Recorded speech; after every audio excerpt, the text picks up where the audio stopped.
handle the truth. The Denise Simon Experience. The Truth Matrix. Vetting, exposing, drilling down to the truth. Rolling Thunder, this is Hitman. Seat over. Hitman, this is Rolling Thunder. Seat out. The Denise Simon Experience. Exposing politics, lies, demagoguery, spin, fraud. Grid to suppress. Mike Charlie, 4 tree 5, 9er 2 1. Grid to mark. Mike Charlie, 4 7 tree 9er 8 9er out.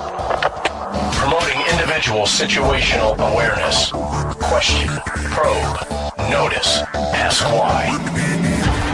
Mark smoke on the deck. 2 rounds HEBT. Gas TOT 5-3. And now, the Denise Simon Experience. And thanks for staying with us here, ladies and gentlemen, on the Denise Simon Experience. I've got a previous guest with us, somebody who I've got some real high regard for, because, I mean, this is a woman whose energy and attention is just boundless and has no limits. She's been at this for a very long time, and that is Ann Corcoran at Refugee Resettlement Watch. And if you don't, subscribe to her website, refugeeresettlementwatch.wordpress.com. You are missing out on some fabulous information, because Ann just stays with it every single day, and just remarkable job. So, Ann, thank you. Well, thank you. Thank you so much for having me. And I guess sticking with it every day kind of is a form of insanity when you think about it. I've been doing this for 10 years. I know you have. But anyway, I have to say, this week, though, Donald Trump will help me make a decision of whether there's a future for me in continuing to even write this blog, because he will be making his determination. I was expecting it last Friday, how many refugees we will be bringing in starting on October 1st. And it depends on what he says. I mean, if he comes in with 50,000, 60,000, even 40,000, there's not a lot of hope for this program being reformed, I'm sorry to say. But I'm jumping ahead. You probably have lots of questions for me. No, I mean, that's exactly right. Because, I mean, we have, my gut tells me that it's going to get watered down. He's turned the thing over to Congress, and today's gonna look just like next year and the year after. It is and I was just looking at a map here, and this is kind of fascinating. We got El Salvador, Honduras, and Guatemala. Those are the 3 culprit countries outside of Mexico. And if you ever just kind of looked at a map and just kind of wondered to yourself, why do they go north? And that's a long trek to go north to the U.S. border. Why don't they go south? I mean, I mean, when you look at even Belize, or you look at Panama, or you look at Costa Rica, I would think from the outset it would be a smarter move for them, unless they're here for necessarily other reasons, and that I would say would be our entitlement programs. Yeah, yes, that's what it is, of course. So they all want to get here so that when they get here, they can complain about how bad America is. Yeah, there you go. Which is really what it is. But no, I mean, they just assume there's going to be jobs aplenty and a welfare system aplenty. And once they're in here, they're in like Flint, which has been a historical pattern. So they probably just figure that's the way to go. And then, of course, there's some who think that they want to just turn America over to be a Spanish country again. So, or not again, but you know what I mean, part of it. Mm-hmm. So, a lot of incentives for that. And most of those people, I want to, highlight this for your listeners. Most of those people coming from those countries are not considered refugees. Correct. The federal government and the left-wing open borders people would like you to start thinking of them in terms of refugees, but a refugee legally must be able to prove that he or she would be persecuted for race, religion, or whatever if returned to their home country. Most of these people are economic migrants, and so the whole program is being kind of watered down in that regard. And the majority of the people coming here are economic migrants. They're not they're not legitimate refugees. Right. According to the international definition of what constitutes refugees. But of course, the word refugee then has become, so watered down itself. And that's what the goal is, to make you think every single person on the move anywhere in the world for any reason is a refugee. And a refugee is really kind of a temporary status too, is it not? And it's at some point when things normalize, they can go back, correct? Well, that's what we would assume, and I think everybody who knows, just the bare minimum about the program assumes that we take them in for a limited period of time, and then take care of them until they get over the hump and they go back. But of course, they don't go back. And the refugee program itself, the one where we're bringing refugees from Somalia or Iraq or Syria or whatever, those are going to be permanent refugees, and they're going to be U.S. citizens at some point, which is another thing that the left would like you to think, is that countries like Jordan or Germany even are taking more refugees than we are. The refugees we take live here permanently. The refugees, I should say, refugees, quote unquote, that they are taking are not going to stay there permanently. In Germany, some may, but in places like Jordan, Turkey, where there are 100,000 of them parked right now, they're not going to become permanent voting citizens of Jordan or Turkey or Lebanon. They're going to have to go back. But here, we bring them as permanent citizens in the refugee program, that is. Which most people don't realize that they're coming here forever. And they're going to bring their families eventually. Yeah, the chain migration thing. I'm glad you made that distinction. Yesterday, you... this just blows my head off. You posted an interesting piece about the the U.S. Conference for Catholic Bishops. Mm-hmm. Now, as a primer, do the Catholic bishops have to have an official conference? I mean, how many bishops do we have? And I guess the second part of that question is, are they a nonprofit?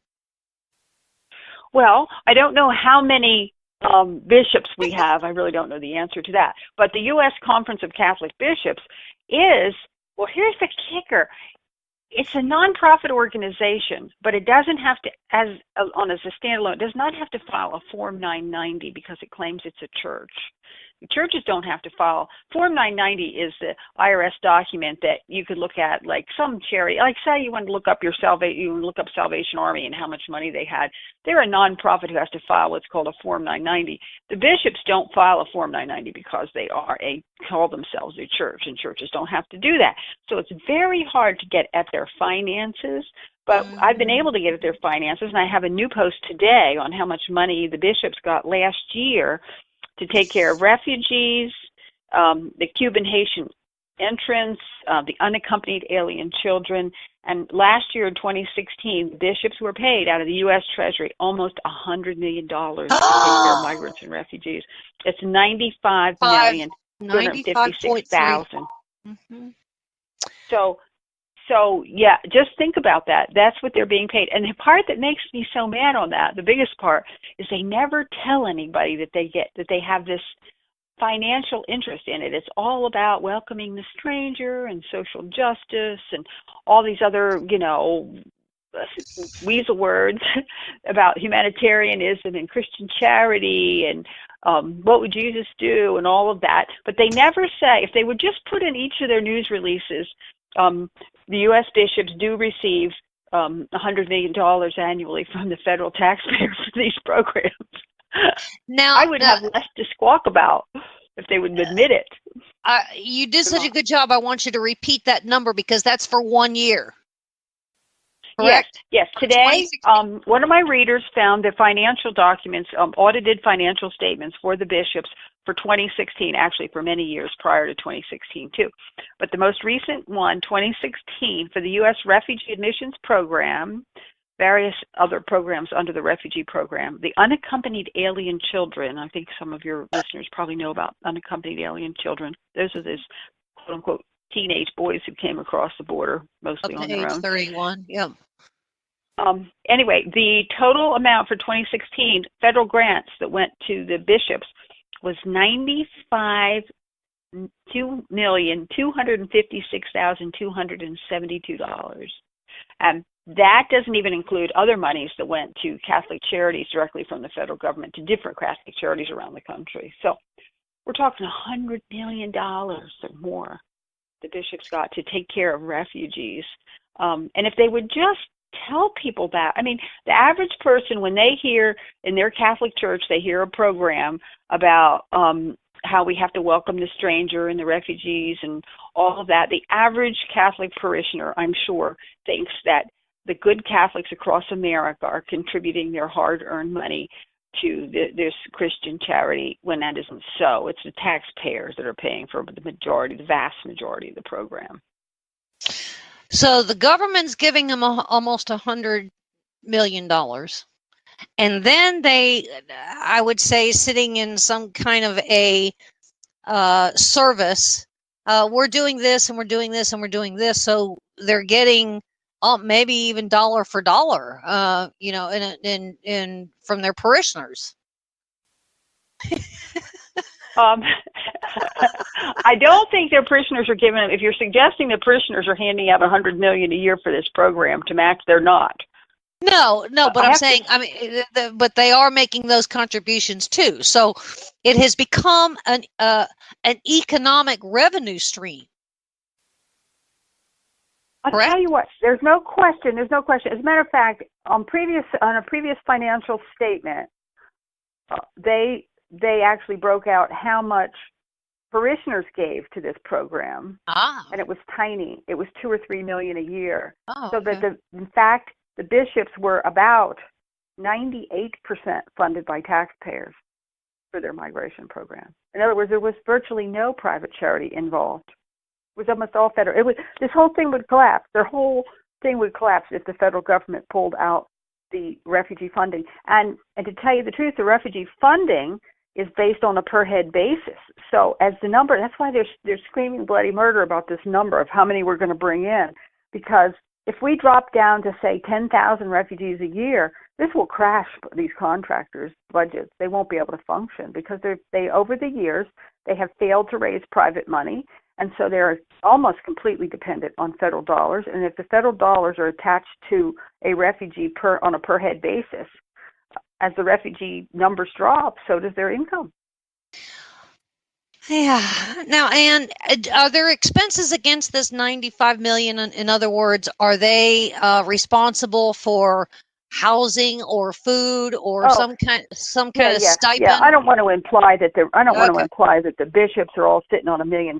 95 bishops are sitting on $1 million or anything of that sort. Mm-hmm. But they do have to help the refugees get settled. It's a very limited period. The money goes to housing, to get them started with housing, and it goes to, supplying them with bedding and all of that sort of stuff, which they do depend a lot on from volunteers to contribute for that sort of stuff. I'm not implying that they just put it all in their bank account by any stretch. Mm-hmm. But by bringing this number of people in, but being funded by the federal government to do it, they also promote the whole sort of social justice thing.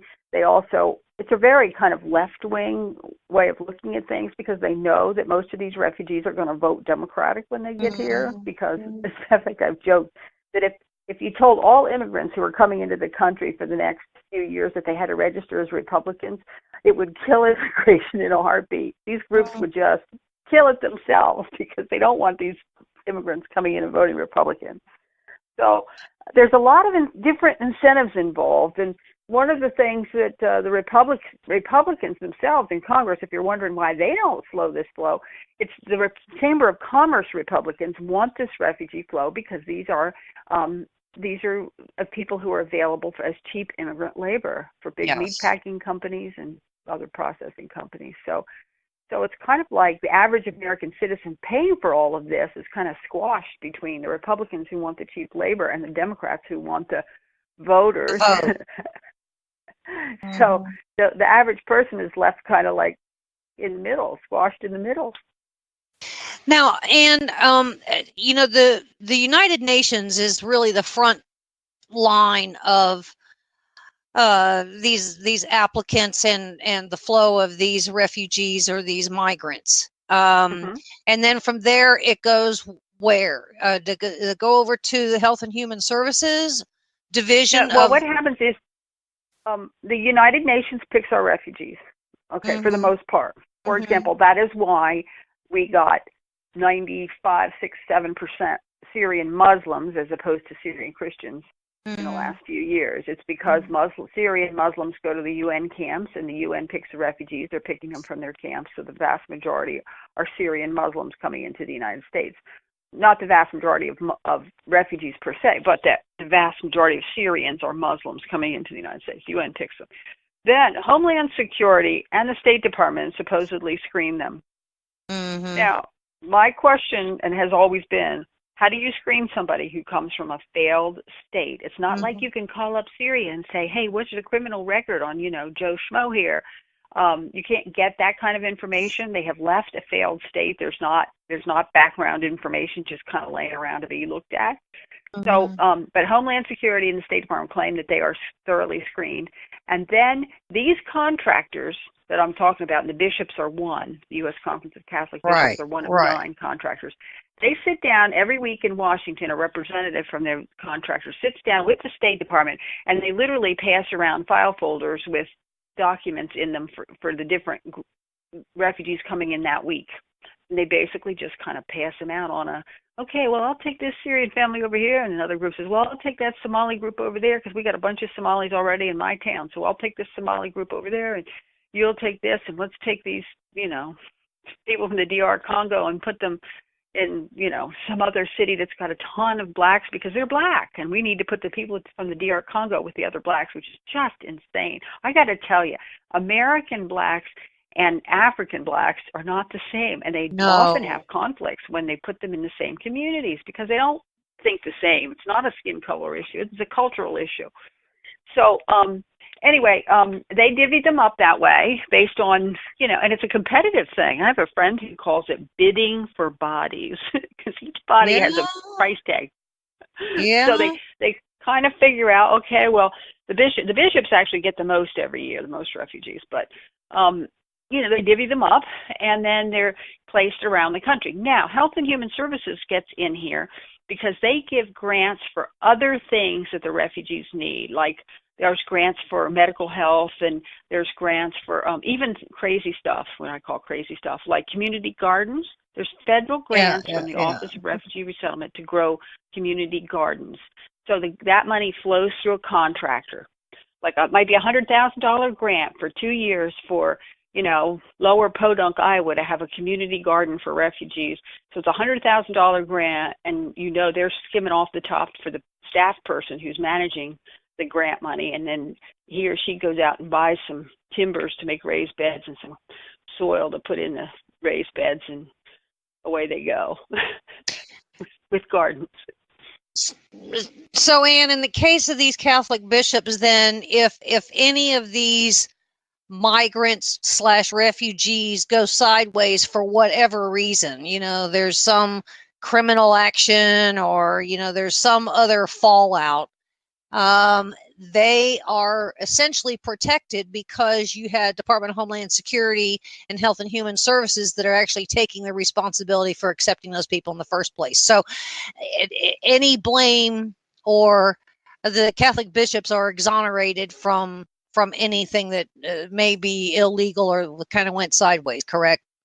Oh, right. There's no, as a matter of fact, in many cases, there's no consequence for the contractor, not in any way, shape, or form. As a matter of fact, that 3 months after the refugees are here, these contractors are basically finished with them, and they're moving on to the next batch of paying clients.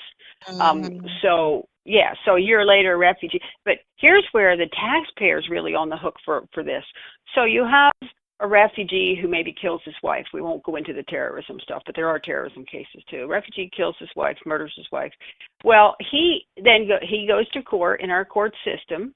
We pay for the whole complicated legal process, taxpayer pays for, and a biggie is the interpreter cost. Now, most people don't even think about this, but because Bill Clinton put an executive order in place during his administration that said that any person who can't understand the language has to have an interpreter for any reason. So the courts are just being inundated with these expenses involving interpreters for very obscure languages. So some trials will be held up for months because they can't find an interpreter who can speak that particular dialect from that particular strange part of the world. And this happens with the hospital system, with the school systems. Oh, yeah, absolutely. It's a really huge expense now. And it's kind of a racket because these contractors will have refugees who, they brought in previous years who are pretty fluent in English and everything. They actually set up interpreter businesses through these contractors. In other words, you're in a city, you can call up the local Catholic Charities and see if you can find an interpreter that's on their staff. To hire for a court case or for whatever. So it's ever expanding racket of extreme cost. And then you have murderers like, oh my gosh, there's a terrible case in Utah. I'm sorry, I'm just blabbing on and on, but no, it's good. This case in Utah is so horrible. I try to bring it up every chance I get. Burmese Muslim refugee brought into the country and placed in a housing complex with Burmese Christian refugees, which would never have happened in Burma itself or in Thailand where they were in camps. In Thailand where they were in camps, they kept the Muslims separate from the Christians because they know they've been centuries of hating each other, okay? So, but and I think it was Catholic Charities actually in Salt Lake City but I can't, because nobody stood up and, said it was my refugee, but a Burmese man raped and murdered a little 9-year-old Burmese. I remember Christian there was girl. There was a lot of controversy on that last year. It went on for months. Years. The case went on for years before they even got him to trial. Well, he's going to spend the rest of his life, a 20-some-year-old, spend the rest of his life in a prison in Utah at the expense of the taxpayer. Now, what good did he do America? It turned out he was, he had some mental problems. They knew he had mental problems in the camp. So even if you dismiss the sort of the Muslim-Christian conflicts that have gone on forever, this guy had a mental problem, and people knew it in the camp. So why was he here? What about screening for mental illness? Yeah. Hello, United Nations, and hello, the State Department, and hello, Health and Human Services. Right. Oh. So anyway, the biggie is what Donald Trump is going to decide any day now. I was expecting it last Friday, as I said. He determines, the president under the Refugee Act of 1980 determines in advance of the fiscal year, which starts October 1, how many refugees will come in and from what regions of the world they will come. And so I'm sitting here on pins and needles checking my computer all day to see as Donald Trump made his decision, because to me, it's going to be the defining moment for me on Donald Trump's presidency, to tell you the truth. Well, look, we have some kind of a quota. We've obviously gone over that quota, the annual quota, correct? Well, here's what happened. And this is how disingenuous the media is. Obama set the quota. We shouldn't even call it a quota, because the quota implies that we try to reach that number. It's a ceiling. We just can't go over the number. Yeah. So Obama set the ceiling for the year we're in right now, fiscal year 17, at 110,000. He never set a ceiling that high in all the other years of his. As a matter of fact, he had 2 years where he brought in 56,000. Okay, but because he set the ceiling at 110 as he was literally walking out the door. Okay, everybody in the media says, oh, Obama wanted to bring in 110. This bad old Trump comes in there and reduces the ceiling to 50,000, which is what Trump did. And the Supreme Court confirmed that he could reduce the ceiling, but then they got involved and they started writing refugee law, but that's getting into the weeds too much. But the point I'm making, we are now at 52,000. So this is the first time that we've actually gone over the ceiling. But I suppose one could argue, well, at least it's not the 110 that Obama wanted.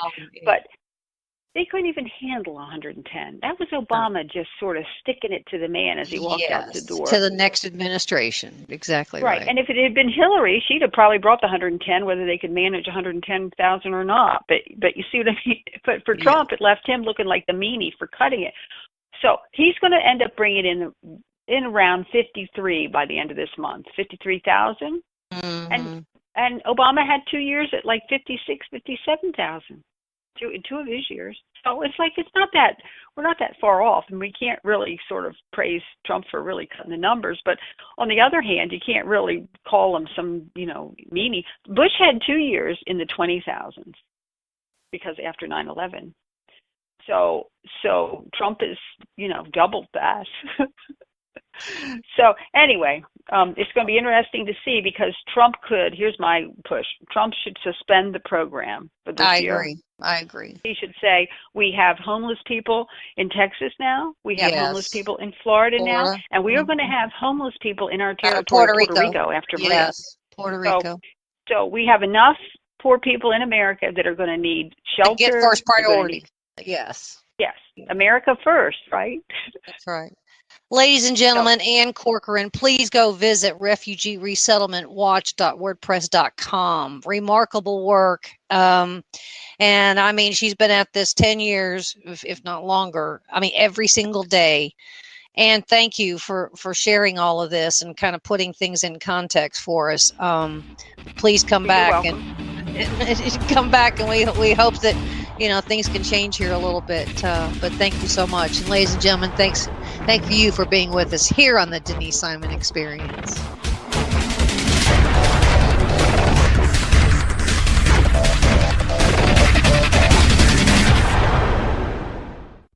Hi, thank you for listening. My name is Ron Phillips, and I'm the owner and operations manager of Talk America Radio. It is with great pride that I offer you these two 24/7 streams of some of the finest talk radio programming in the country, but I need your support. Talk America Radio is a listener-supported network. That means we need your help to continue to offer the quality programming you're hearing right now. Please visit talkamericaradio.us and click the Support Us button. You can contribute monthly or send us a one-time amount. We'll put it to good use continuing to share the American voice. Thank you.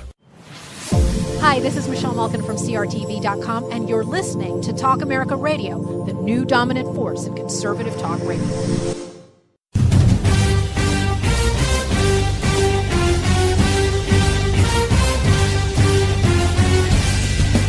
This is Don Newen, co-host of the Drive Time Sit Rep.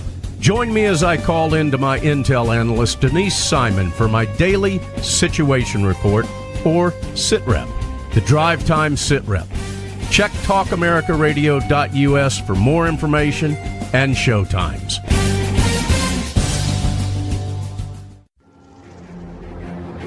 Let me talk to you, black people. When you vote for blacks and put them in office under the banner of the Democrat Party, please explain to me what black people get as a result. This was not a nap that we have been taking. We are in a coma. You know what the interesting thing about pensions is? That's today's money given to people who ain't doing nothing for you today. Get off that black Democrat tit that they've been sucking on. Your country is being stolen from you, and the promise is being stolen from your children, and they're telling you it's all right while the rest of the world is trying to lap us. Well, why are we doing so poorly? 2 words: teachers' unions. Are you kidding me?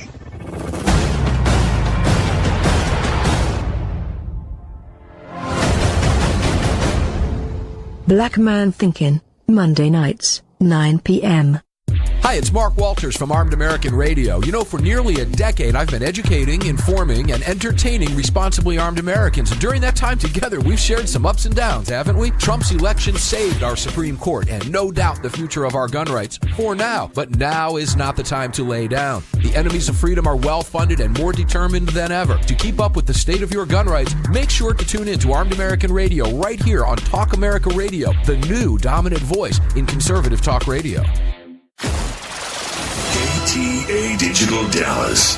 Talk America Radio. Simulcasting on WDDQ, Talk 92.1, Adel, Valdosta, Georgia.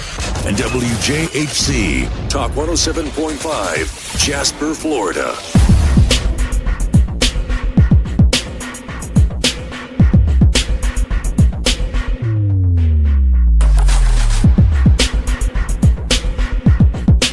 And hey there, ladies and gentlemen. Thanks for hanging with us here on the Denise Simon Experience.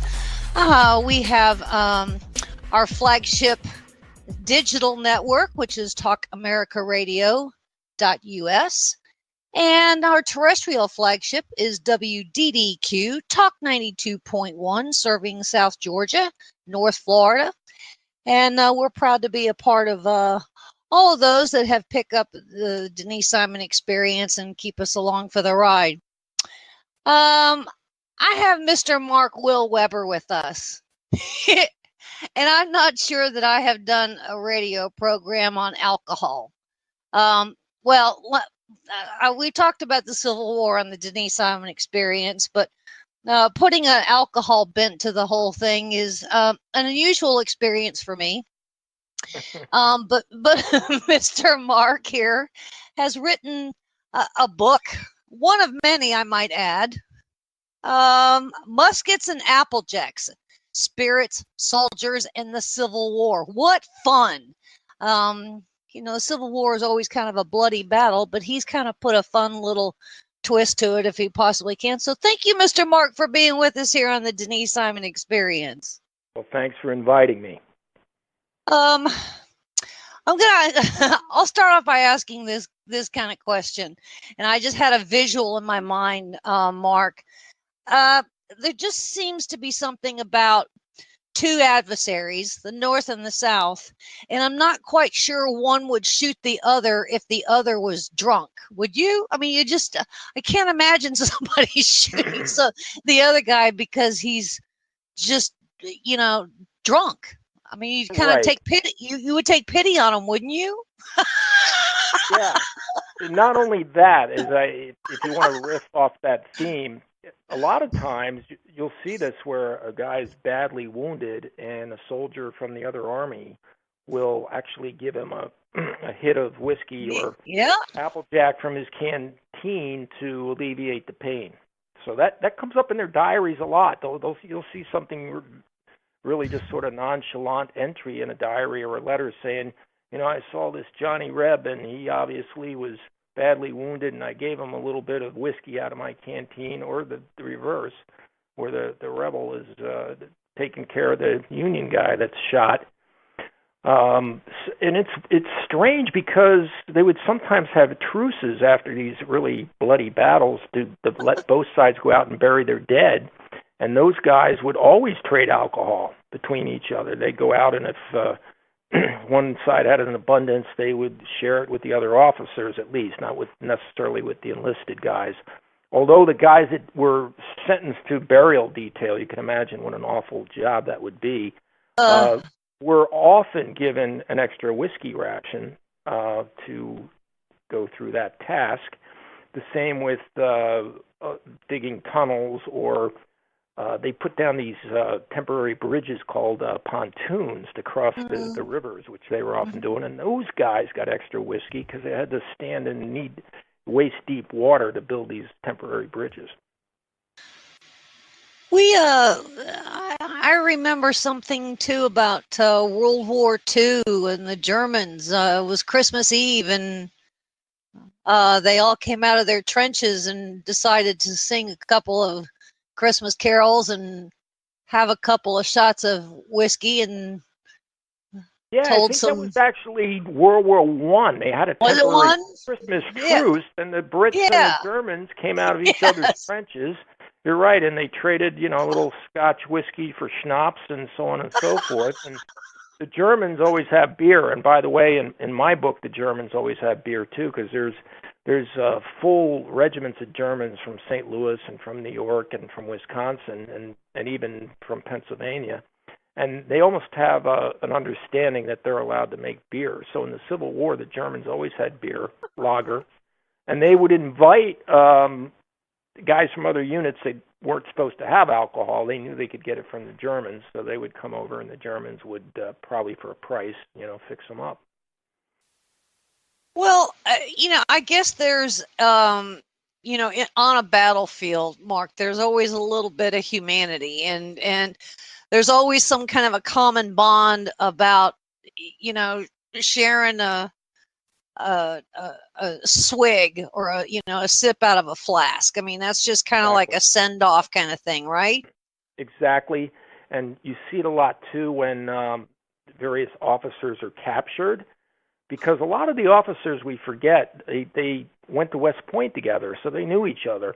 And in some cases, they had served in the Mexican War together, or they had served out on the frontier against some of the Indian wars. So a lot of these officers, certainly from major on up, were familiar with each other. So they would capture one another, and they would always spot the guy a drink, as some sort of consolation. Awesome. Well, Mark, it kind of looks like what you were doing with Muskets and Applejack was invoking the liquid diet in the Civil War. So they could see each other through some kind of a bloody battle here. So I guess the bigger question is, I know the typical question is which side drank more often, and I can ask you that one, but Sure. Typically what was the North drinking as the alcohol of choice versus what was the South drinking as alcohol of choice? Well, the main difference, I would say, that once the Union blockade was into place, that the South all of a sudden had trouble getting imported wine and champagne. So by the time you're even into the second year of the war, champagne becomes increasingly impossible to get in the South. Not completely, but blockade runners would bring it in. But the South by then was existing mainly on whiskey and fruit brandies and such that they made themselves. The Union officers, higher-ups, had champagne throughout the war, and to the point where Stanton, who was the Secretary of War, when he took over in 1862, he declares this champagne and oysters on the Potomac must end, because he was upset that they were living it up on the Potomac and not anxious to fight. And he never successfully was able to suppress that. They had champagne till the end of the war, and they lived it up when they could. For the regular enlisted guys, the rebels were drinking something that sounds really foul. Not all of them, but some of them, the guerrilla-type guys, they were drinking something called pine top whiskey.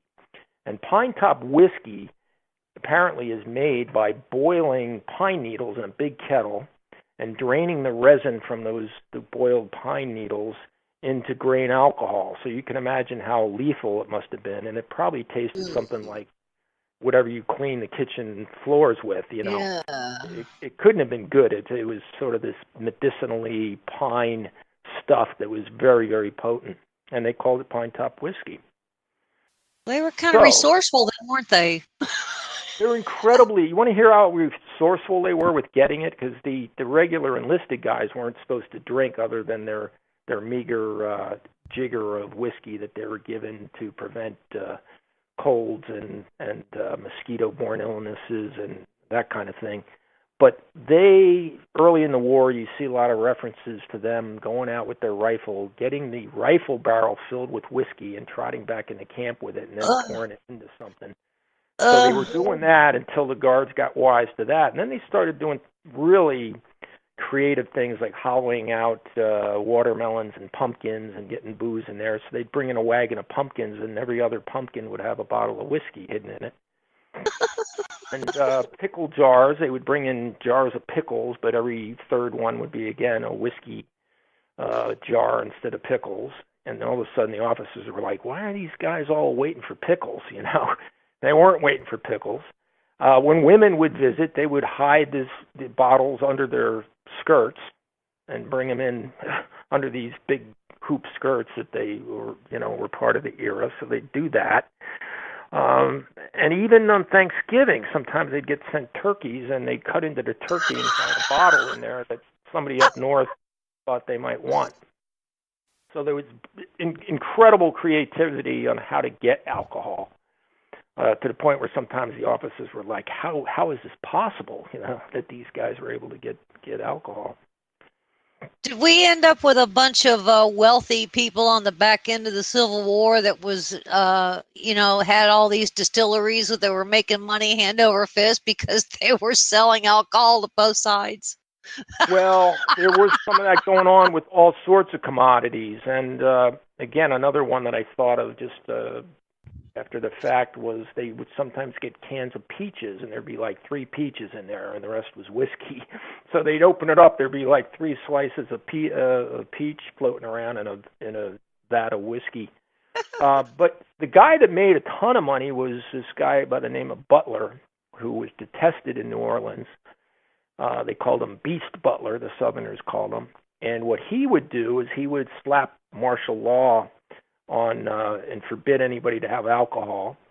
And then he'd send his brother out to buy up as much as he could at the bottom bargain prices.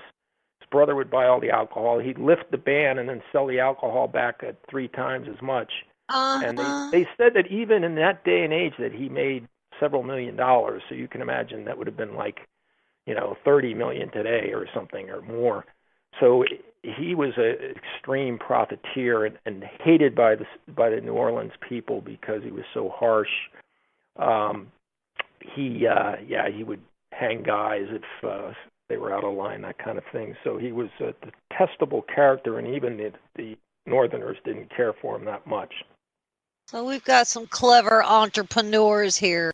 Mark, I imagine that you took a lot of time going through some diaries and some letters, and you must have had, I don't know, I have a vision, Mark, that you were kind of sitting around on, nights and weekends with a bunch of people reading through some of these and talking about some of these stories that they would enter into their diaries or their journals or send letters back home. Some of them had to be a hoot. Yeah, and they're fascinating. I mean, even after I was done the book, I couldn't stop picking some of these books up and reading them because some of them are funny. I'll give you one of my favorite ones is a Texan who, when Lee was invading the North for the second time, they're on their way to Gettysburg, and he says that as far as he knew, this is the only time an army had been in 4 states in one day. And he said, we had breakfast in Virginia, we had lunch in Maryland, we had dinner in Pennsylvania, and then he says, and finally we were in the state of intoxication. It's cute. Yeah. So 4 states in 24 hours, and that's in his diary. You pick this guy's diary up. He's some Texan who was with, General Hood's outfit probably, and you read this incredible piece of humor, but it was factual, and that was one of the things that kind of blew my mind, that just 2 or 3 days before Gettysburg, thousands of these Confederate soldiers are drunk.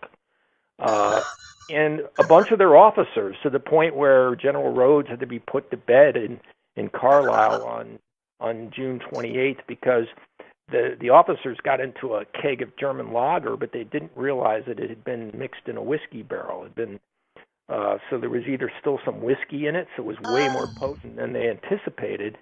And so you're reading this diary of one of his sub-officers, and he said, yeah, we had to put General Rhodes and 2 of the other generals to bed because they were intoxicated. And 3 days later, they're fighting the most pivotal battle of the war.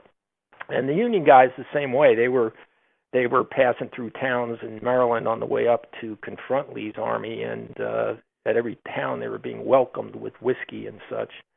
So a number of those guys were intoxicated. And if you recall, the Battle of Gettysburg was fought in intense heat, 90 degrees and humidity and that kind of thing. So you can imagine how awful some of these hungover soldiers, they were probably just getting over their hangovers from several days before. What a miserable, yes. Yeah, it sounds awful. But now, some of them just didn't drink at all, or at least they said that. And then some of them would actually lie to their families, and especially the wives, and some of them had reputations that stayed with them forever and ever and ever. And you kind of carry some of that through in some of these particular stories in the book. Absolutely. And it's people might be surprised to find out that some of the biggest names in the Confederacy were very temperate. It's not to say they never drank. They would drink a toast at a dinner or something like that. But among those guys were General Lee, Lee hardly drank at all. He often used the excuse that his younger officers deserved to have it more than he wanted it. Stonewall Jackson didn't drink hardly at all because he was the devout Presbyterian. And even when he got wounded and they were going to cut his arm off, he didn't want to drink any whiskey, and his surgeon was sort of insistent that he needed something to take the edge off before they removed his arm. And Jeb Stuart, same way, very religious, and when he was wounded, didn't want to take whiskey, and the surgeon had to almost, insist that he take it to numb the pain. They also, I should say, they sometimes would mix opium into... Yeah, I read some of that. Yeah, so that was called laudlum, and it would sometimes be 40% alcohol with a little, it was like stirring in Nestle's Quick or something, right? So put ice in there. And, a number of those guys, unfortunately, came back addicted to opium and alcohol. And, in fact, they called the opium addiction sometimes was called the soldier's disease because so many of the veterans came back. But if you were going to lose a limb, you pretty much needed something that powerful. There were saloons really everywhere, too. We tend to forget those things. I mean, towns were, it wasn't really a town unless it had a saloon. And so... Exactly. Almost like in Ireland, they have to have their pub. Yeah. And I think we forget, too, that alcohol was a very convenient second currency in some ways. So if you didn't have money, but you had several barrels of peach brandy, you still had a way to exchange for food and whatever else you might need. So it was always a very convenient second currency. And to the point where, like, when Sherman's guys were marching through Georgia and South Carolina, the people would hide their booze. They'd go out into some remote field and they'd bury, a couple kegs of, or bottles or cases of bottles of Madeira wine to keep it away from Sherman's guys. But they always had sort of a nose for it. They knew how to find it. I guess, Mark, in some respects, it became kind of a real personal skill of some of these fellas. It was, and every unit sort of had a couple guys that were really good at it, and they would brag about them. And you read their regimental diaries, and they'll say, "Yeah, so and so had a real knack for finding whiskey." Or one of the things that I found very touching is whenever they got close to Christmas, these guys would do their damnedest to get eggnog. So they'd go out and find eggs, and of course they'd rustle up some whiskey or rum and make a Christmas eggnog. And it was almost as if they wanted to at least attempt to resurrect what their holiday might have been like at home. Some spirit of the holiday. And so, yeah, when you read their diaries around Christmas time, they often are saying stuff like, "Oh, the price of eggs is so dear, we had to pool our money so we could have Christmas eggnog," or they were lamenting the fact that they couldn't get eggs or they couldn't get whiskey to make the eggnog. So it's really touching. You think these poor guys, even in prison when they're captured, they're still trying to get a little eggnog together for Christmas. Where did you find, Mark, these letters and these diaries? I mean, are you hitting up museums? Are you looking at the National Archives? It's amazing how many of them are actually published in book form, and some really great ones. I mean, the most famous one and of course Ken Burns uses it a lot on his documentary on the Civil War, is Mary Chesnut's diary. So I used a lot of entries from Mary Chesnut. I was using ones about alcohol, which Ken didn't use, so it was different material. But she has some really funny things to say about alcohol, and really clever stuff about what it's like to be a woman during the Civil War. And so I was intrigued by her stuff. I think it was some of the stronger entries in the book. But to get back to your question, I mean, there's tons of books. I probably couldn't go through all of them, so I was constantly combing through to find the best bits. It's almost like prospecting. You yeah. A couple books and you find what I call nuggets. You find 2 or 3 things that you might want to use. So, yeah, really cool. And then some of them you can find online. They haven't been published in book form, but you can find them online. And the regimental histories. If you go into almost any college library, you'll find regimental histories. Oh. And some of them are really dull. They don't talk about alcohol or anything. And then others are very open about what they did with alcohol. They're funny. And so I could tell within a couple minutes which ones are worth going through and which ones were going to have some interesting bits in it, which ones were just about what battle was fought and who got wounded and that kind of thing.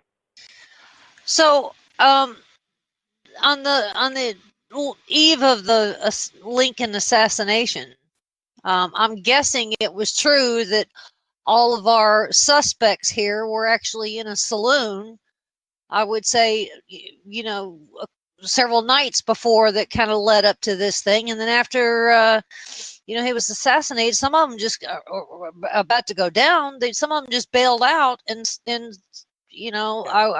were they even sober? I mean, was John Wilkes Booth really even sober? Well, that's one of the ironies, of course. Lincoln was probably our most temperate president. He didn't drink at all, very little, occasionally some near beer, which is like 2%. But alcohol played a big role in his death. And what happened, as you said, John Wilkes Booth, to get his courage up, went over to the saloon across from Ford's Theater and popped down some whiskey. And as he hustled out between acts of the play, Lincoln's bodyguard, a guy by the name of Parker, comes in to drink a tankard of beer in between acts. So when Booth goes up to shoot Lincoln, there's nobody sitting outside his booth to prevent him going in and shooting the president. Where had Parker been at his post instead of drinking a tankard of beer, Lincoln might have lived through the attempt. Just kind of fascinating with all this twist. It's kind of like when Sherman marching through Atlanta. I mean, he allowed his guys to drink up, bend the elbow because it was a celebration, right? Yeah, and unfortunately, once they got alcohol, their tendency to loot and to burn definitely increased. So there's definitely alcohol, for all its humorous respites in the war, plays a role in atrocities or things that you might consider atrocities. And on both sides, when the rebels burnt Chambersburg, Pennsylvania, it was the same deal. They were drunk, and they would go into somebody's house and say, listen, you pay us X amount of greenbacks or gold coins or we're going to have to burn your house. And so there was sort of this ransoming of houses. But Chambersburg, being a little town, doesn't get the recognition of burning Atlanta and burning Columbia, South Carolina. Yeah. I told this great story to somebody the other day. There was this friend of mine whose niece and nephew from North Carolina. He was showing them around New York, and they had a great day, Broadway and Fifth Avenue and the Empire State Building. And all of a sudden at the Central Park, they stopped dead, and he could tell they were upset about something. They were pointing. And here they were pointing to Sherman's statue, which is on Central Park South, and it's a beautiful equestrian statue, but they were horrified. It was like seeing, Herman Goering or something. So I tell that story when people talk about the monuments, and the monuments, just depending on which side you're on, can cut both ways. So, obviously, Sherman's statue, how long would that last in Georgia or South Carolina? It wouldn't have the life of a snowball. Well, what fun talking with you, Mark. Ladies and gentlemen, Mark Will Weber, and his book is Muskets and Applejacks. The Spirits. Denise, you were great. I love talking to you. You're very enthusiastic, and I hope you weathered a storm down there. Thank you. Good luck with this book. It was a fun twist on a piece of history, and so, happy that you could be with us. Thank you, and I have a bit about Pensacola, Florida in there early in the book, too, so you should enjoy that. All right, good deal. Thanks, Mark, and ladies and gentlemen, there's more coming your way, so stay with us.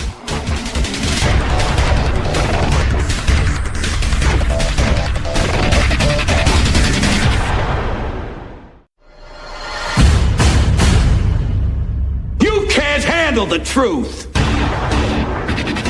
The Denise Simon Experience. The Truth Matrix. Vetting, exposing, drilling down to the truth. Rolling Thunder, this is Hitman. Seat over. Hitman, this is Rolling Thunder. Seat out. The Denise Simon Experience. Exposing politics, lies, demagoguery, spin, fraud. Grid to suppress, Mike Charlie, 4 tree 5, 9er 2-1. Grid to mark, Mike Charlie, 4-7 tree 9er, 8-9er, out. Promoting individual situational awareness. Question, probe, notice, ask why. Mark smoke on the deck, 2 rounds AGVT, gas TOT 5-3. And now, the Denise Simon Experience. Hey there, ladies and gentlemen. Thanks for being with us here on the Denise Simon Experience. Woo! It's been a rough couple of days here during hurricane season, at least of which is not even over yet. But I've got the distinct pleasure of having a previous guest with us, and that's Patrick Dunleavy, who is a senior fellow at the Investigative Project on Terrorism. He's the former Deputy Inspector General for the New York Department of Corrections, and he's the author of The Fertile Soil of Jihad. And the topic is the recent attacks here that Europe just experienced, of which Patrick just penned a little article over there at the Investigative Project on Terrorism. So, Patrick, thanks for being with us again on the Denise Simon Experience. Oh, my pleasure, Denise. Thanks for having me. Look, we had a Parsons Green attack in Britain on the subway, and that was one of 3, interestingly enough, attacks in Europe in this past week. Patrick, we keep hearing that the European officials generally already know who these suspects are. Is that due to their work or our work, and then the collaboration of work and data and intelligence between the two continents, if you will? Well, I think it's a combination of both. One of the things that I wrote about in the article was the concept of terror watch lists, or watch lists that are compiled by different countries, and how that kind of works in. And a lot of times when they say the subject was previously known to authorities, it may be from a cooperation and information exchange between the UK and the United States or the European partners, or it can come from their own simple list that they have. Right now in the UK, I think they have more than 20,000 individuals on their watch list. And 3,000 open cases. So I think the alarming thing about that term, previously known to authorities, is I think when the average citizen, whether it's in the European Union or in the United States, hears that, they're like, what happened? Why is it if you knew something that we weren't able to stop it? We look at the Orlando nightclub shooting with Omar Mateen, previously known to authorities. One of the guys in the Garland, Texas shooting, Elton Simpson, he was also known. The Boston Bomber brothers, the Sarnoff brothers, were previously known. So those kind of things, I think, are more alarming to the average citizen when he hears it than comforting to know that you have a watch list. I mean, what good is a list? Yeah. And I hate to use this example because my wife, if she hears it, will really get upset. But sometimes my wife makes a grocery list and then goes out shopping and forgets the list. And so she'll have to call me and say, what was on the list? And I think, that's kind of a simplistic example. But if we have a list, what good is it? Is it too complex? Does it contain too much information? Is it missing information? Is it at all useful? And I think that's the thing. One of my former colleagues, Mitch Silber, who was the former New York City Police Department counterterrorism director, he made a remark with respect to just the overwhelming caseload that someone like the UK would have with 20,000 individuals on a list, 3,000 open cases, MI5, Scotland Yard. That's a tremendous workload, besides all the other areas that they're responsible are. So what do we do?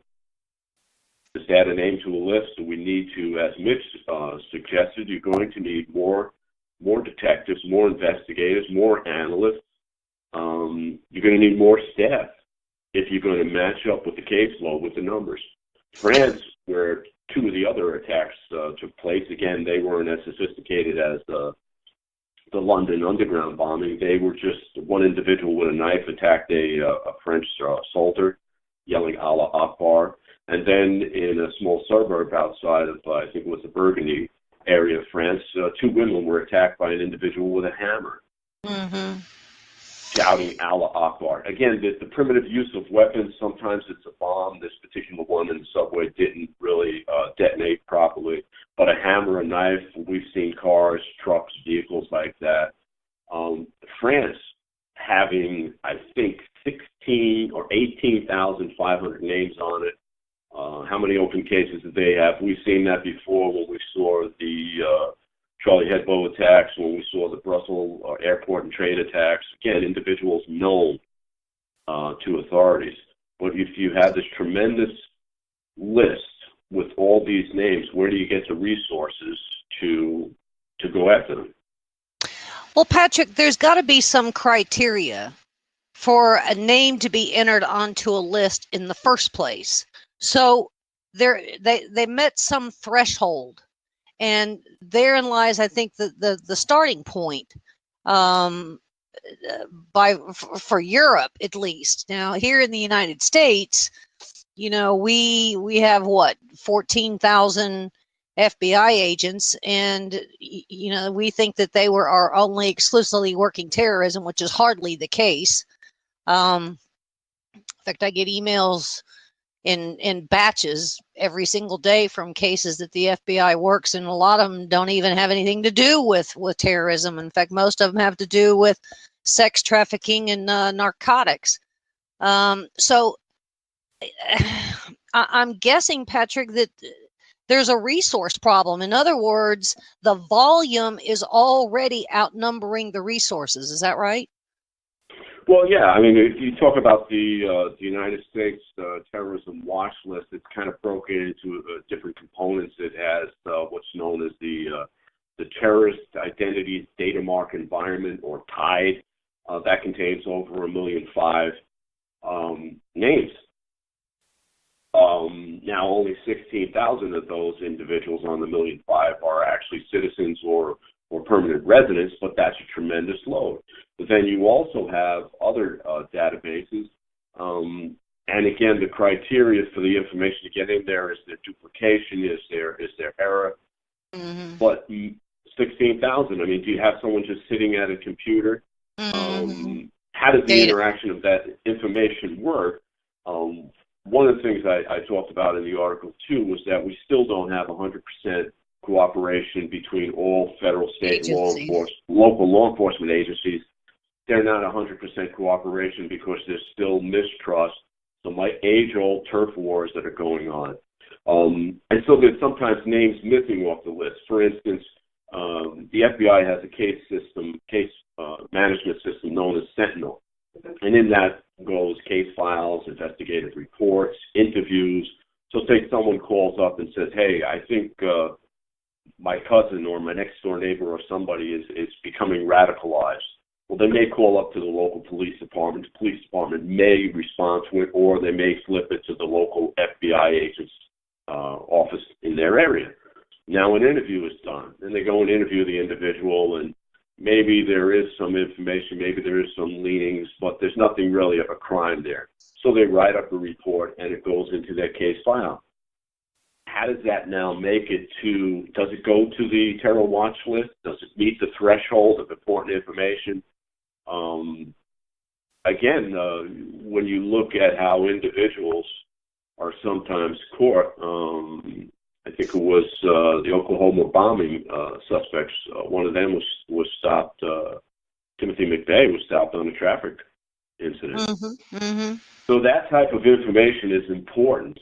But again, if you have too much, if the list is not readily available and doesn't filter down to the local then it just becomes another list that, like I said, with a grocery list, you leave at home and then you're trying to figure out what were you supposed to pick up.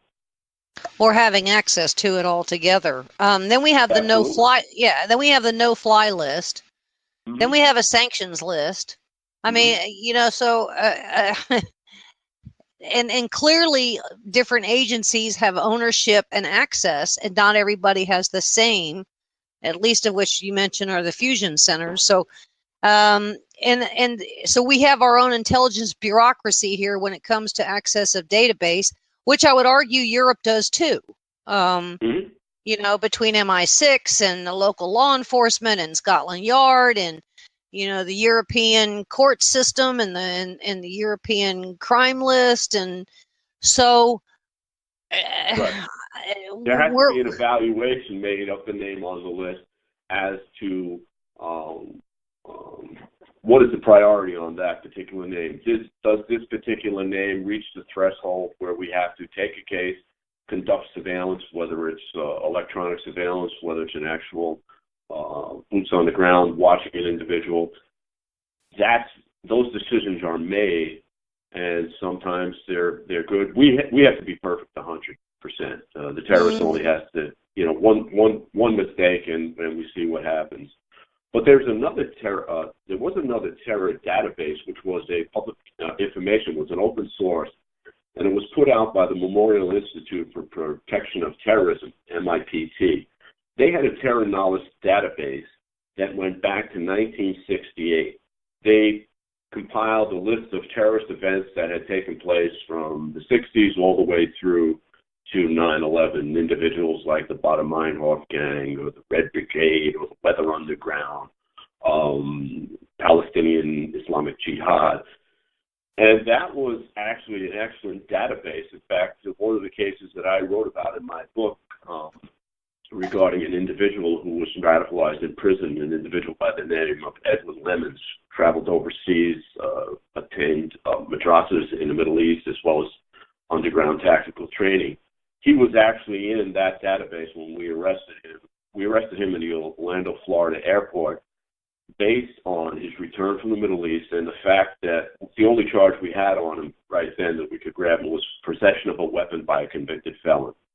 So that wouldn't look like a terrorist case unless you read the particulars of it. That went into that MIPT database that I saw. But unfortunately, in 2008, that database closed down, no longer received funding. It used to be open source that was a nonprofit organization, received funding from Department of Homeland Security. A lot of its information then went to the RAND organization, but it was no longer public access. So what happened to Eddie Lemons? Well, a couple of years ago, after Eddie got out of prison, he joined a Muslim chaplain organization in Virginia, and the Virginia Department of Corrections actually hired him to be a chaplain. Oh, I remember in the prison. But that's a case of a name that either slipped off the list or whoever was doing the background in allowing Edward back into government facilities did not have access to the information. So that's just an example of where, a name on the list either disappears or the list is not available to everyone. And by everyone, I mean every important component of our criminal justice system as well as our intelligence and counterterrorism agencies. So I think what I'm hearing from you, Patrick, is that there's actually some unofficial scoring that necessarily goes on. In other words, you have to prioritize these names. And so, you may have a list of 36,000, but interestingly enough, you only have the resources to work the top 200. When in fact you could have some really nasty incubation situations going on in some other number or some other percentage of that 36,000.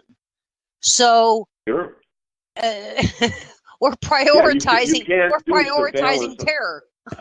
and again, the mistakes are made, like the three subjects that I mentioned in the United States: the Omar Mateen in Orlando, the Zarnoff brothers in Boston, Elton Simpson in Garland, Texas. those are individuals that were at one time looked at, one time seen in terms of radicalization, but again, they didn't get to the threshold, or they were, dropped off, or there was more important issues that came up. Yeah, so that happens. Yeah. So as a consequence, because we know that we've got limited resources and that we've got numbers that are out to numbers of cases or numbers of people on a database that are clearly far and above the number of case workers or case agents that can do them. So it looks like we have, I guess, concluded that the best thing to do in order to reduce those numbers in the databases is have these de-radicalization programs, which I would argue, I don't know who designed them. I don't know how much money they're throwing at it, but it doesn't appear that even de-radicalization programs, or in the United States, what is it, countering violent extremism, has any value yet. I mean, is that true, and is that a measurable program of success? Actually, it's right now it's not, and in fact, even the term de-radicalization, when people hear it, they think of like delicing. What are we actually doing to the individual? So just to bring that into perspective, when we talk about we have all these people on a watch list and we're not able to watch them all, there always is at least one of these following components that we've seen when there's a terror attack. There's either been a problem of an immigrant, an immigration, an individual not properly vetted or somehow seeking refugee status. You look at some of the most terrorist cases that just took place, or there was someone previously known on a watch list, or it was someone who was previously radicalized, either in prison or some other place, and we never had a program in place that actually monitored them or put available to them. Again, if someone is a terrorist, if they're a radical Islamic terrorist, how are you going to de-radicalize them? If you capture them, you're going to put them in alternatives to violence. It's not like a substance abuse program. Or should we have more stringent post-release programs? For instance, terrorists get out of prison. One of the most famous that's probably going to get out within the next 12 months is John Walker Lynn, the American Taliban. Yes. Now, has he attended any de-radicalization programs? We don't have an effect, even the Department of Justice. So when he gets out, will there be more stringent parole or probation conditions for him than the average burglar, drug dealer, stuff like that who gets out? Clearly, we have to have that, because I think the worst thing that can happen, and this goes into even releasing individuals from Guantanamo, the worst thing to have is to have to face that same individual on the battlefield again, whether it's a cop having to face him, whether it's someone from Guantanamo who goes back to fighting in Afghanistan or Syria. That's the worst thing that can happen. So we have to stop. Maybe de-radicalization is a wrong term. Maybe what we really need is counter-radicalization. The same elements where cyber cafes or websites, maybe we have to counter them, interrupt them, put out a different message than what's being said. It's not our job to change someone's religious beliefs. True enough. But in the case of, say, John Walker Lynn, he has shown no interest in being de-radicalized. He has, I would argue, been just as faithful to the cause as he ever was when he was first captured in the Pink House in Afghanistan, right? Yeah. I mean, he actually filed a lawsuit against the Bureau of Prisons. When he was in custody, he was in a special unit. They controlled who visited him, who he could phone with, what other inmates he could meet with. And he filed a lawsuit saying that he wanted to get out and meet with other Muslim inmates 5 times a day. And the Bureau of Prisons says, that's crazy. He goes, well, I have to pray. They said, well, you could pray in your cell.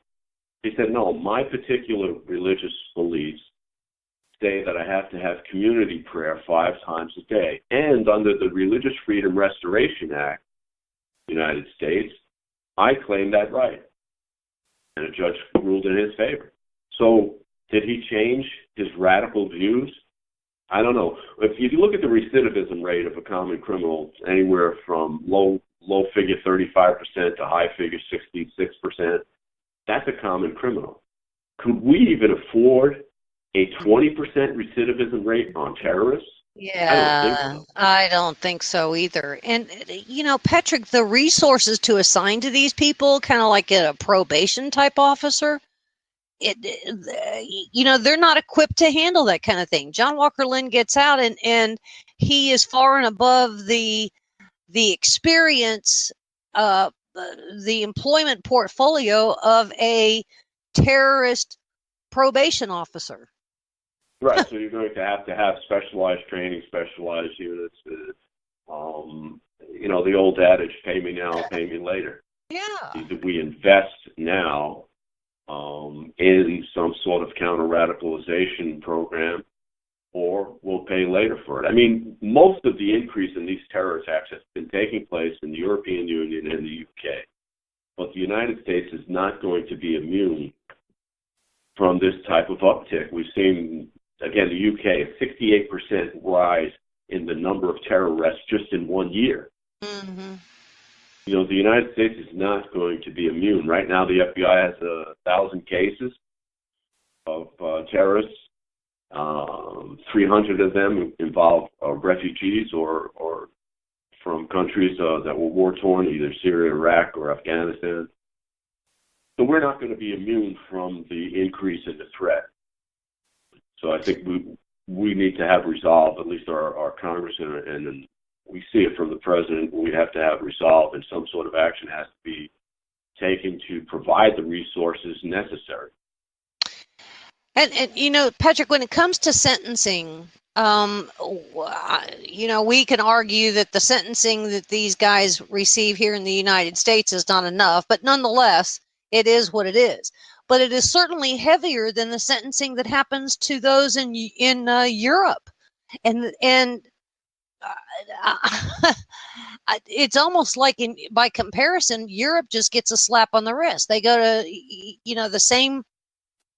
the same terror act in the United States gets X number of years, but in Europe they get X -5 and which makes it worse, right? Well, yeah. I mean, I'm thinking of this individual who, back in just before Christmas in Berlin, an individual by the name of Anis Amri, who was a former Libyan or Tunisian refugee, ran a truck into a group of killed numbers. But that individual had actually, when he first came from Tunisia, went to Italy.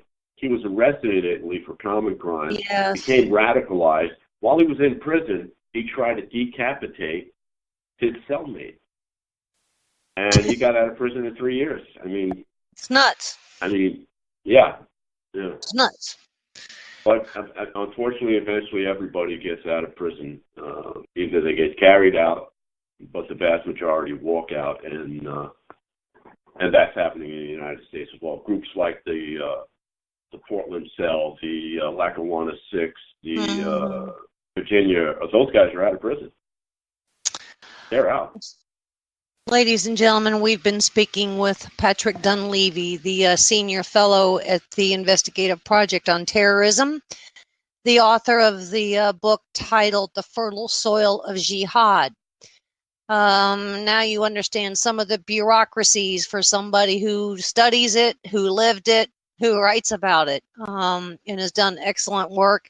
I always like to call on Patrick from time to time to help us out and put some things in perspective. It's something that we have to watch very carefully, because what happens in Europe could in fact be happening here, of which I would argue in some cases maybe the FBI is foiling some cases that we wouldn't otherwise know about. And we don't have enough FBI agents, so we don't have enough police and law enforcement authorities. So great work there, Patrick, and keep writing and keep coming back here to the Denise Simon Experience. My pleasure, Denise. Again, thanks for having me.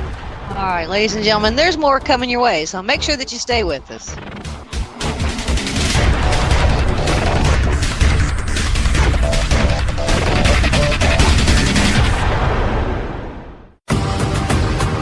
Hi, this is Donna Fiducia. And Don Newen from Cowboy Logic Radio. Ladies and gentlemen, if you don't go to sleep every night completely fatigued from trying to restore America from the destruction that is taking place, Then you're simply not doing enough. Join us every Tuesday night, 9 p.m. Eastern, for Cowboy Logic Radio. let the restoration begin.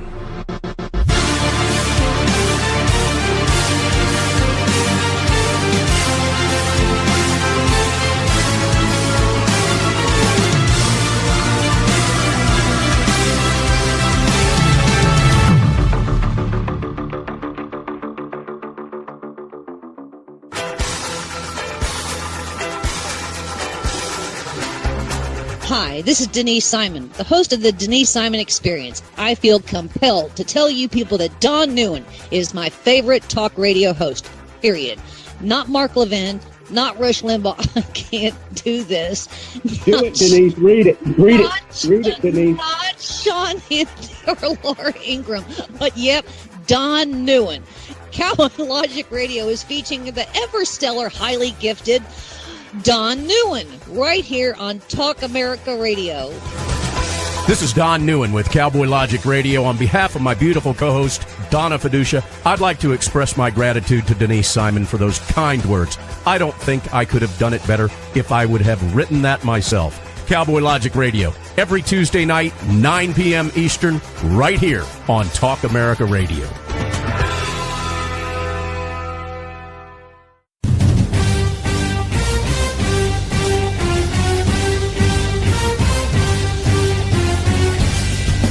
This is Don Newen, co-host of the Drive Time Sit Rep. Join me as I call in to my Intel analyst, Denise Simon, for my daily situation report, or Sit Rep, the Drive Time Sit Rep. Check talkamericaradio.us for more information and show times. KTA Digital Dallas. Talk America Radio. Simulcasting on WDDQ, Talk 92.1, Adel, Valdosta, Georgia, and WJHC, Talk 107.5, Jasper, Florida.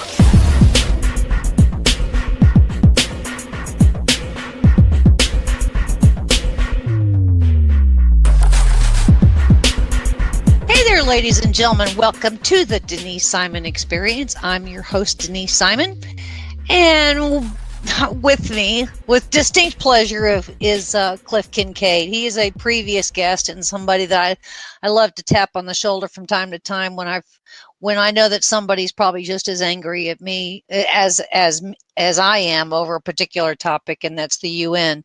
But Cliff is the author of, I think at least a dozen books. He's a conservative political activist. Yay!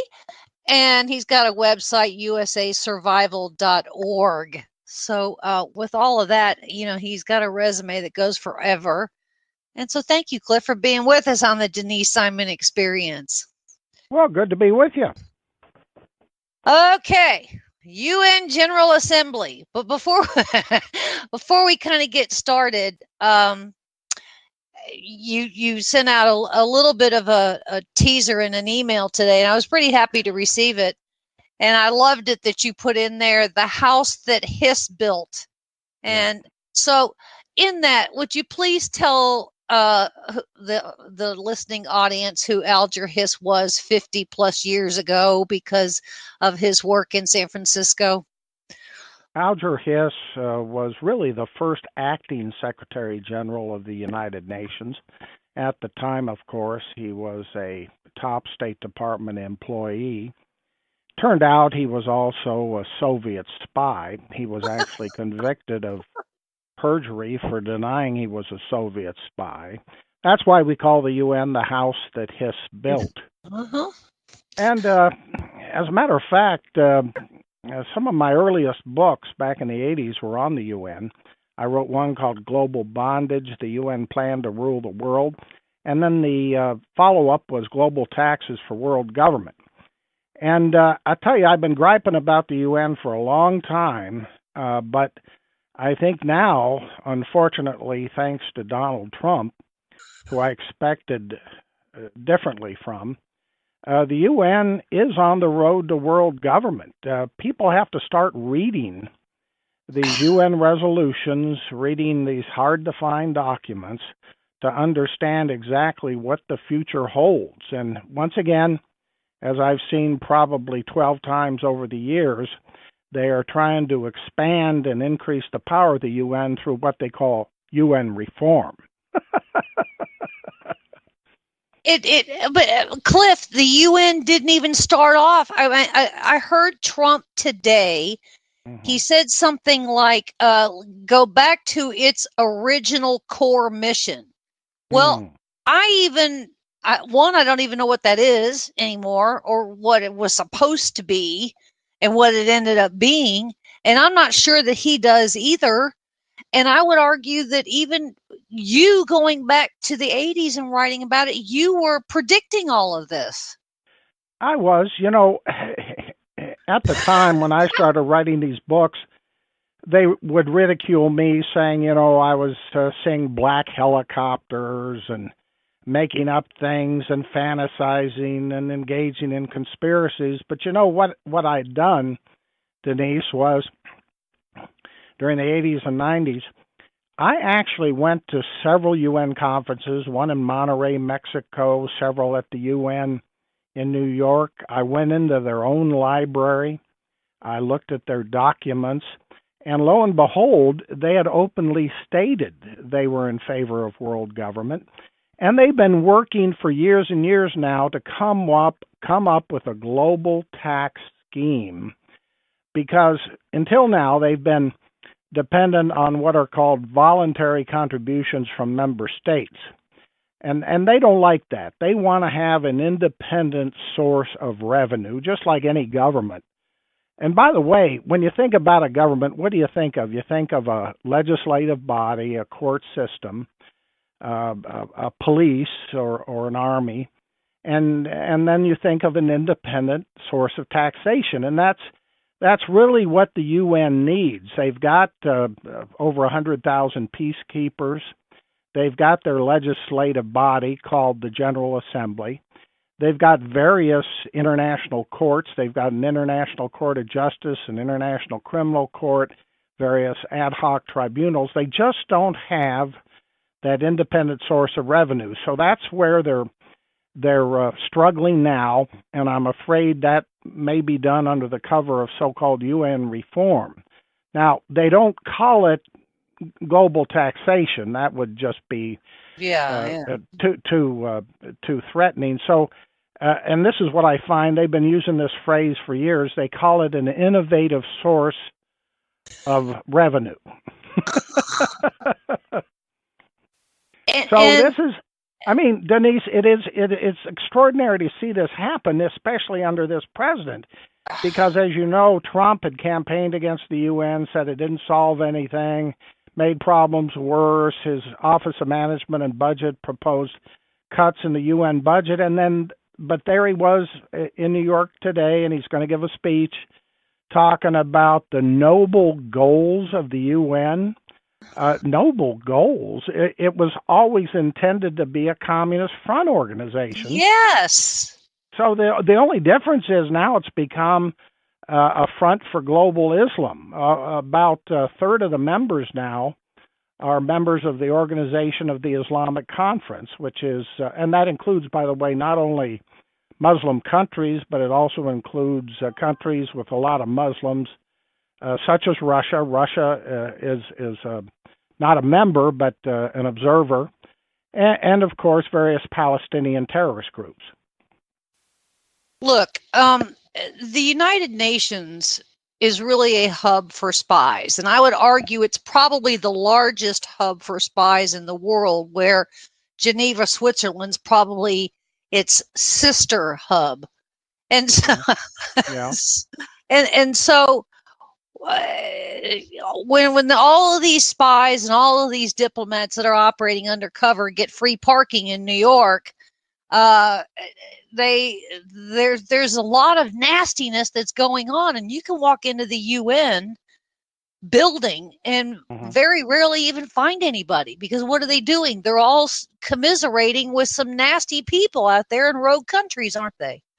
Well, that plus, a lot of people don't realize the UN actually has a spiritual or religious element to it. And during one of my trips to the UN many years ago, I actually went into something inside the UN called the UN Meditation Room. I actually have pictures of it. It's extraordinary. You can look it up. You'll probably find my picture of myself in the UN Meditation Room. Has a bunch of strange lights, has a big block of black granite there. And UN officials, believe it or not, actually go into this room to meditate.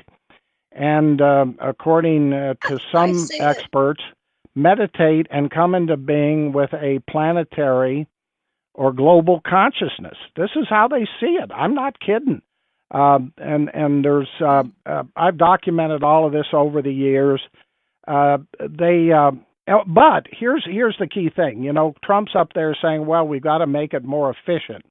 Let me turn the tables on you, Denise. What do you think is and I'm going to send out a newsletter about this tomorrow. What do you think is the best managed program up at the United Nations today? Ooh, the best managed program. Well, they've got a lot of divisions over there, so I wouldn't call it human rights. That's probably one of the worst. Let me give you a hint. All right, go. If you were a UN employee, what would you want to be best managed for your future? Probably a pension. There you go. Oh, you guessed it. The UN Pension Fund is the best managed program up there, and it's the biggest pension fund in the world today. It's worth over $50 billion. Oh, isn't that incredible? Man. So what do we have here? How many member countries do we have in this thing? I think it's 193. Okay.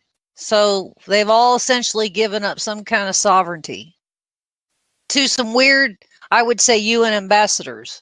Well, again, remember, currently the UN is a voluntary organization where they voluntarily contribute, although we contribute, quote unquote, more than anybody else. But they're desperate for this independent source of revenue.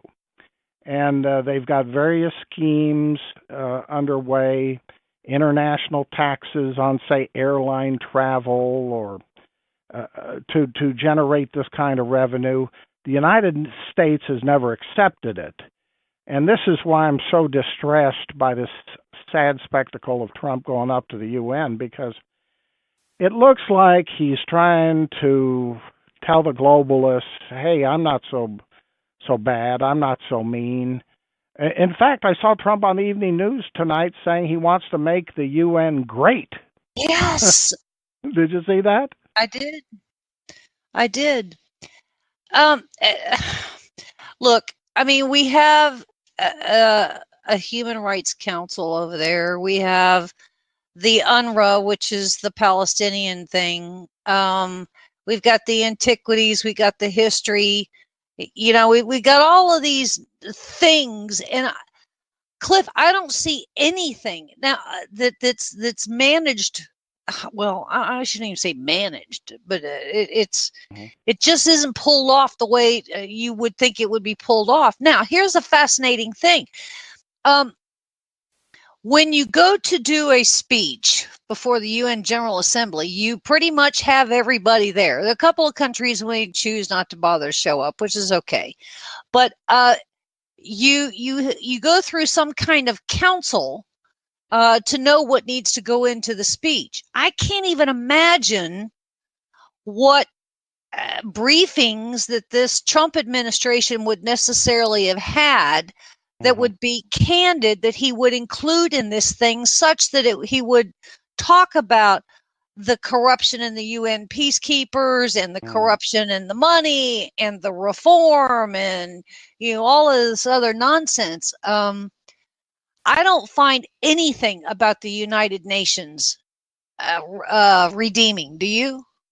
No, I mean, there may be conceivably some worthwhile humanitarian assistance provided by some UN agency somewhere, and maybe there's a rationale for maintaining some UN agency that deals with the post office or postal codes internationally. But look, the main UN body, the General Assembly, is a complete waste of money. The other body, which has the veto power, is the UN Security Council. And of course, you know as well as I that China and Russia have the veto there. Now, it's true, China and Russia have voted for resolutions on North Korea with the other members of the Security Council giving the United States a 15-0 vote. But the point is that these resolutions are always ineffective. They always have loopholes. We're not going to solve the North Korea or the Iran problem through UN resolutions.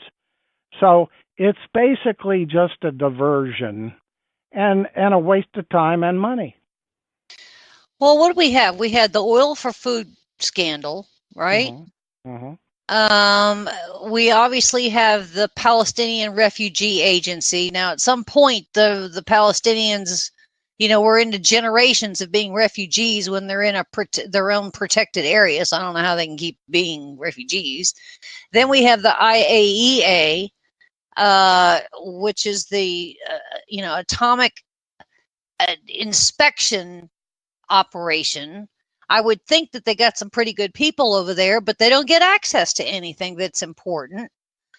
So I think the side meetings might mean something. There might be something that happens there.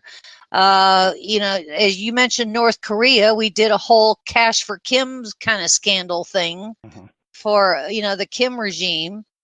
Then we have some kind of a educational, scientific, UNESCO cultural thing. Yeah. Cliff, nothing. I mean, we're looking at scandals that are proven. They've been written about. I'm looking at one here that goes back to 2015. 2012.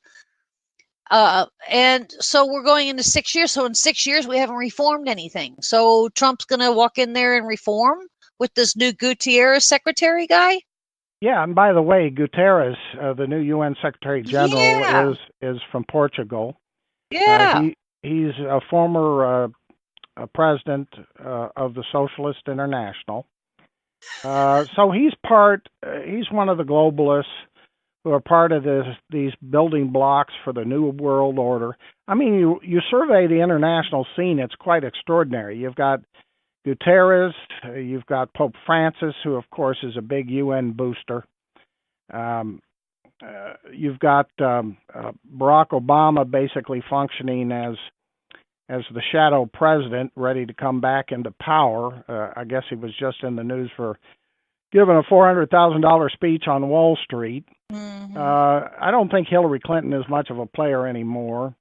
But you've got Angela Merkel getting ready to be reelected in Germany. And by the way, she is the conservative candidate in Germany, if you could believe that. And then of course Vladimir Putin and the Chinese. You've got this trend. You've got this correlation of forces. I've never seen it stronger. And now Trump's jumping on the bandwagon for, quote, UN reform. And by that, by the way, they just mean centralizing more power in the hands of this socialist UN Secretary General. So Trump's been a big disappointment here. I'm not ready to give up totally on his administration, but this has been a very, very sad development. There's a lot of things. It's hard, Cliff, to listen for what is not being said, because it's not being said. But I would say some interesting reports have come to the UN on Syria. So I got to give them some praise there and the chemical weapons applications. But they don't talk about Sudan. They don't talk about Nigeria. They don't talk about Mexico. They don't talk about Afghanistan. They don't talk about Korea. They're not talking about the Philippines. They're not talking about an awful lot of hot spots. And nobody is ever brought to trial, are they? Well, not for the corruption at the UN, but that's another dangerous development. You know, the International Criminal Court, not officially part of the UN, but sponsored by the UN, is underway.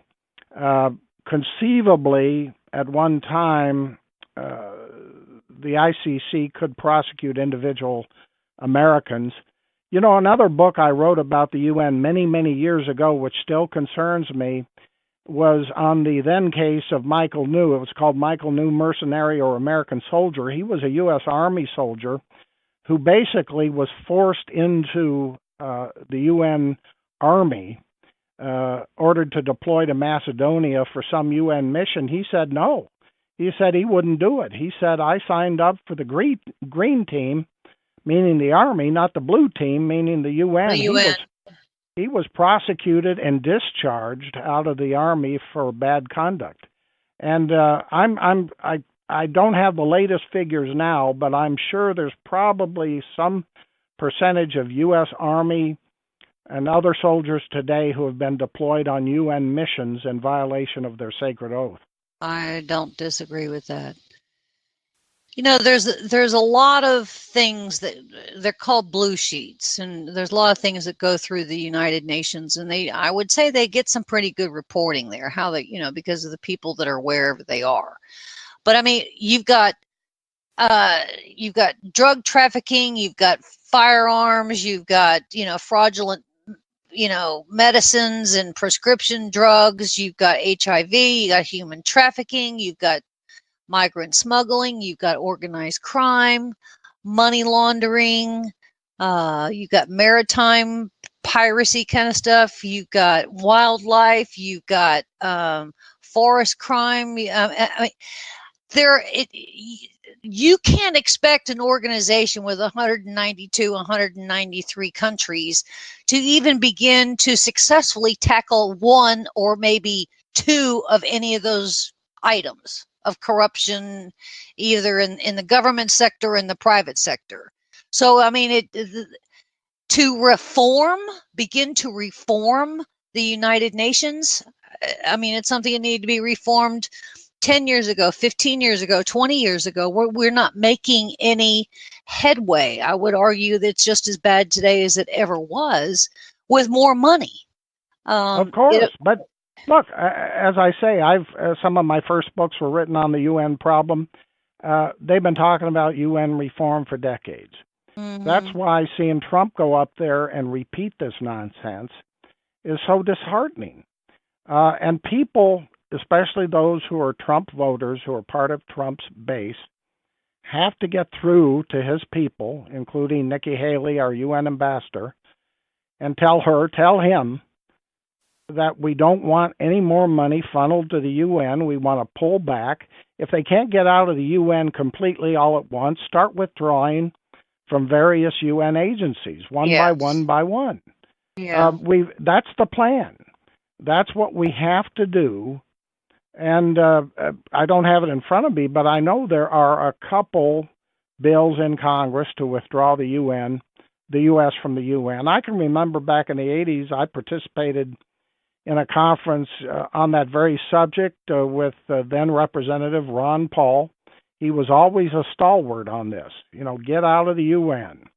And so we have to get back to that rallying cry. Trump cannot take his voters for granted when he campaigned on how bad the UN was, how it didn't solve any problems but just contributed to them. And it's wrong for him to go to the UN and honor the UN and to talk as if this socialist Secretary General is going to somehow clean the place up. He's not. Well, he's been there, a year? I think, well, not quite a year. And I haven't seen anything proposed. Even if you went to any kind of proposals from the last couple of years, dust them off and see what's been addressed. And I don't see anything. Even under the Obama administration with Susan Rice and/or Samantha Power didn't get us anywhere either. It's kind of like they just roll with the punches. I think Nikki Haley is doing a decent job given, the assignment that she has, but she's kind of working, against a tide here that I can see. The tide is globalism. She can look. She can say some of the right things. She can attack the UN for ostracizing Israel, and she can talk about how the UN has blown this or bungled that, and that's all good rhetoric. But we shouldn't have to pay for it. Okay, if you want to keep the U.S. ambassador to the UN for a while, maybe keep the seat on the UN Security Council. I can understand that because at least we have a veto there. We could stop them from passing a bunch of nonsense. But in terms of the money, I mean, I hate to even add up how much money we've. It's got to be hundreds of billions of dollars over the years. The UN is, let me see how it's, what is it, 65, 70 years old now? Yeah. It was started in, what was it? It was founded in 1945, wasn't it? Yep. San Francisco. So 1940, I mean, it's just, and here's the thing. A couple of years ago, I got curious because I saw a State Department report on the founding of the UN. It was in connection with one of their anniversaries. I think it was the 60th or 65th. And I read this whole State Department report on the founding of the UN, and it completely ignored the name Alger Hiss. And I thought, how can they do this when he was the first acting Secretary General of the UN? He basically helped design the whole thing. And this guy was a Soviet spy, for crying out loud. That's why we call it the house that Hiss built. Well, Cliff, thank you for that little tidbit of information. Glad we could kind of share that basis with the listeners so they could at least begin to understand its original launch and why it never even started off on the right foot. By the way, I should tell your listeners, those who are interested, I have a website. Yes. I started it years ago called noglobaltaxes.org. And you can go to that website. You can download for free, read my I said these books were published in the 80s. It was actually the 90s. Global Taxes for World Government was published in 1997. It's right there on noglobaltaxes.org. You can click on it. The PDF of the 200 or so pages is there. You can read it. I've got videos. I've got stuff about how Bill Gates and Obama pushed global taxes. This particular website hasn't been updated lately, but if people want a history of the world body, as I wrote it in 1997, what they were up to, go to that website. Good job there, Cliff Kincaid. NoGlobalTaxes.org and USSurvival.org. Thanks for being with us and the good work that you're doing, Cliff. And we'll see you again real soon. Thank you, Denise.